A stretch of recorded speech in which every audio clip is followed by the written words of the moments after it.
আর কত এই ছোটখাটো বিষয় নিয়ে আমরা এই বিভেদের প্রাচীর আর দেয়ালকে উঁচু করবো আমাদের মাঝখানে? কবে আমরা ঐক্যের সিন্ডিকেট করব? কবে? আর কবে সাদা মনের মানুষ হব? কবে? আর কত? অনেক হয়েছে, আর না, এবার থামেন। বিভেদের প্রাচীরকে ভেঙে চুড়িয়ে দেন।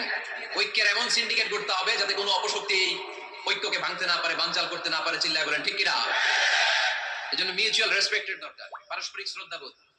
সব ক্ষেত্রে, রাজনীতিতে, সামাজিক অ্যাক্টিভিটিসে আমাদের আলেম ওলামাদের মধ্যে পারস্পরিক শ্রদ্ধাবোধের দরকার। Mutual respect. কেউ কাউরে রেসপেক্ট করে না। আমি যেটা বলছি এটাই সব, বাকি সব হারাম, এরকম বলে না অনেকে? এরকম যেন না করি। তাহলে মসজিদ সবার। মসজিদ আল্লাহর হাবিব সাল্লাল্লাহু আলাইহি ওয়াসাল্লাম খ্রিস্টানদেরকে মসজিদে ঢুকতে দিয়েছেন, আর আমরা মুসলমান ভাইয়ের জন্য মসজিদে তালা ঝুলাই দেই। আছে না নাই? আল্লাহর হাবিব সাল্লাল্লাহু আলাইহি ওয়াসাল্লাম কোথাও গেলেই প্রথমে মসজিদ বানাতেন। কি বানাতেন? মসজিদ বানাতেন।